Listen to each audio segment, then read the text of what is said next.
Assalamualaikum warahmatullahi wabarakatuh. InsyaAllah hari ini anak-anak murid Ustaz, kita akan memasuki mata pelajaran ibadah pula. Jadi kita akan masuk kepada tajuk manusia hamba Allah dalam muka surat 2. Bagi siapa yang tak ada buku, boleh tengok sahaja video ni ataupun nanti Ustaz akan send PDF buku teks ni. Sebab buku teks rasanya ibadah ramai lagi yang tak dapat sebab ada masalah di pihak jabatan. Okey. Jadi kita terus kepada tajuk manusia hamba Allah. Manusia sebagai hamba Allah wajib patuh kepada Allah. Manusia wajib melakukan segala suruhan Allah. Manusia juga wajib meninggalkan segala larangan Allah Subhanahu wa taala. Kewajipan ini akan ditanya oleh Allah di akhirat nanti. Taat kepada Allah dalam melakukan segala suruhan dan meninggalkan segala larangan adalah ibadah kepada Allah. Jadi anak-anak murid Ustaz, kita semua ialah hamba Allah Subhanahu wa taala yang Allah Subhanahu wa taala telah menciptakan kita di atas muka bumi ini. Apa dalilnya? Dalilnya boleh tengok dekat ayat atas ni, ialah ditulis khalaqal ins. Itu dalil ataupun bukti yang Allah Subhanahu wa taala menciptakan manusia. Maksudnya Allah telah menjadikan manusia. Surah Ar-Rahman ayat yang ketiga. Jadi Allah lah yang telah menciptakan manusia. Jadi bila Allah dah menciptakan manusia, kita semua ialah hamba kepada Allah. Kita kena taat perintah Allah. Apa yang Allah suruh kita kena buat. Apa yang Allah larang kita kena tinggalkan. Jadi kalau kita buat juga apa yang Allah larang, apa yang kita akan jadi? Kita akan mendapat kemurkaan daripada Allah. Okey? Macam mana Allah nak sayang kalau kita buat apa yang Allah larang? Jadi kita kena tinggalkan apa yang Allah larang dan kita buat apa yang Allah suruh. Itu adalah konsep manusia sebagai hamba Allah. Okey, kita tengok dekat bawah ni. Dekat sini ada gambar yang menunjukkan perbuatan yang baik dan perbuatan yang tidak baik. Okey, jadi Ustaz minta Ustaz bacakan dulu kotak yang pertama ni dia tulis membuang sampah merata-rata. Tak patut dibuang sampah. Okey, yang ni pula mencuri. Gambar mencuri. Okey, yang ni menolong orang yang jatuh basikal tu. Kemudian solat berjemaah. Okey, ni senang je. Dia kata tandakan raih pada perkara suruhan Allah dan tandakan pangkah pada perkara larangan Allah. Tadi baru Ustaz cakap kan, perkara-perkara yang buruk ialah, perkara-perkara yang jahat ialah larangan daripada Allah. Tak kisah mencuri ke, minum arak ke, buang sampah merata-rata ke, tu semua larangan daripada Allah. Perkara yang baik ialah suruhan daripada Allah.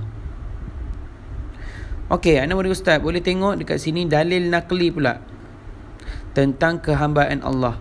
Boleh tengok yang atuk tu dengan budak kecil tu, Ahmad namanya. Okey, tengok dialog dia. Dialog daripada Ahmad. Atuk, apakah tugas utama manusia sebagai hamba Allah?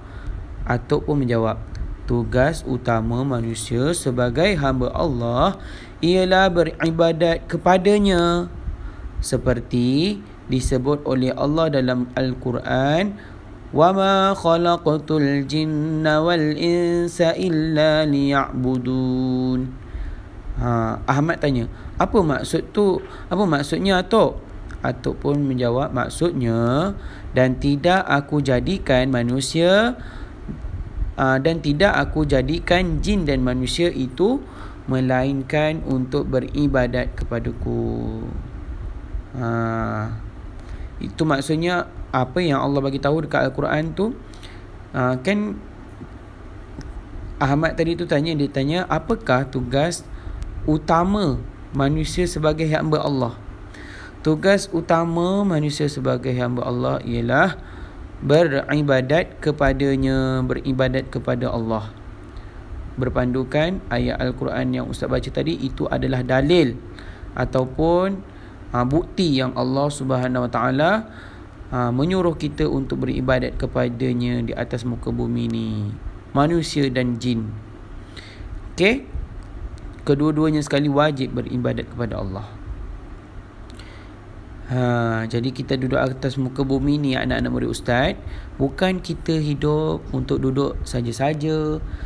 Kita nak main ke, kita nak tidur sahaja ke, kita nak makan sahaja ke? Tidak. Kita duduk atas muka bumi ni bukan hanya untuk perkara-perkara yang itu. Perkara asal dan perkara utamanya adalah beribadat. Baca Al-Quran ke, solat ke, itu adalah ibadat kepada Allah. Okey, kita tengok pula dalil nakli tentang kehambaan kepada Allah. Ini yang tadi itulah. Wa ma khalaqatul jinna wal insa illa liya'budun. Dan tidak aku jadikan jin dan manusia itu melainkan untuk beribadah kepadaku. Okey. Solat, tengok gambar solat ni kan. Jadi itulah antara ibadah yang Allah SWT minta kita lakukan. Okey, ini mudah sahaja. Ringkas. Tadi kan ada ayat Al-Quran ni tadi kan. Okey, ni dalilnya. Jadi dekat bawah ni dia cuma minta, dia kata baca ayat Al-Quran berikut. Anak murid Ustaz boleh ulang balik video tadi, dengar bacaan Ustaz dan ulang balik. Boleh baca sendiri. Arahannya ialah baca ayat Al-Quran berikut dan lengkapkan maksudnya. Tadi ada jawapannya kat atas ni tadi. Boleh tengok. Okey, ni soalan dia. Sama je, cuma lengkapkan. Dia kata dan tidak aku jadikan apa tu?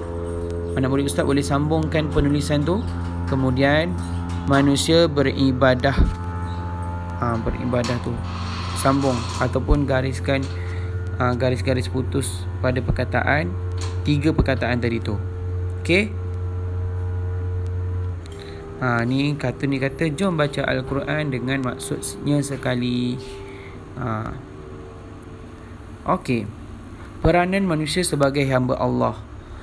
Peranan manusia, apa dia? Tujuan utama manusia dijadikan adalah untuk beribadat kepada Allah. Oleh sebab itu, manusia wajib untuk patuh dan taat kepada Allah. Manusia juga wajib beribadat kepada Allah dan hanya menyembah Allah. Ibadah bermaksud patuh dan melaksanakan segala perintah Allah dan patuh untuk meninggalkan segala larangan Allah pada setiap masa dan ketika. Contoh sekarang ada yang puasa kan, anak murid Ustaz ada yang puasa kan. Itu juga adalah perintah daripada Allah, dan puasa juga adalah sebahagian daripada ibadah kepada Allah. Macam ni tadi gambar ni, tengok gambar dia, baca Al-Quran kan, itu juga ibadah kepada Allah. Jadi kalau kita beribadah kepada Allah ni, apa ganjaran dia? Ganjarannya adalah pahala. Bila pahala banyak, insya-Allah boleh kita dapat memasuki syurga Allah Subhanahu wa taala. Allah Subhanahu wa taala. Ustaz laju sikit sebab kita dah jauh tinggal ni. Okey, kita tengok pula, dia kata sentiasa. Gambar yang pertama ni. Okey, sentiasa beribadah kepada Allah, nampak? Kakak ni tengah baca Al-Quran kan? Okey. Yang bawah ni pula, tidak mensyirikkan Allah. Gambar yang ketiga, berbuat baik sesama manusia. Ini ialah peranan manusia sebagai hamba Allah. Yang keempat, menjaga alam sekitar. Yang kelima, memelihara haiwan dan tumbuhan. Itu ialah peranan manusia sebagai hamba Allah. Ada 5. Sentiasa beribadat, tidak mensyirikkan Allah, berbuat baik sesama manusia, menjaga alam sekitar, memelihara haiwan dan tumbuhan. Okey, last. Ini yang last kali. Tandakan juga right pada perbuatan hamba yang taat dan tandakan pangkah pada perbuatan hamba yang tidak taat. Senang je. Kalau kamu tengok gambar ni, apa perbuatan yang baik, tandakan right. Perbuatan yang buruk, kalau yang kamu nampak ni, tandakan pangkah. Itu tanda. Yang pangkah itu tanda tidak taat kepada perintah Allah. Okey, itu saja dahulu ringkas. Ustaz Arab, anak murid Ustaz dapat memahami secara ringkas tentang konsep kehambaan kepada Allah. Okey? Okey, terima kasih anak murid Ustaz. Selamat Hari Raya. Ma'azatin. Assalamualaikum warahmatullahi wabarakatuh. Jika ada perkara-perkara yang tidak faham, boleh terus memaklum kepada Ustaz ya. Ustaz nak buat video panjang-panjang, takut nanti ada lama sangat kamu tak dapat fokus. Jadi Ustaz cuba singkatkan dan ringkaskan. Okey. Assalamualaikum warahmatullahi wabarakatuh.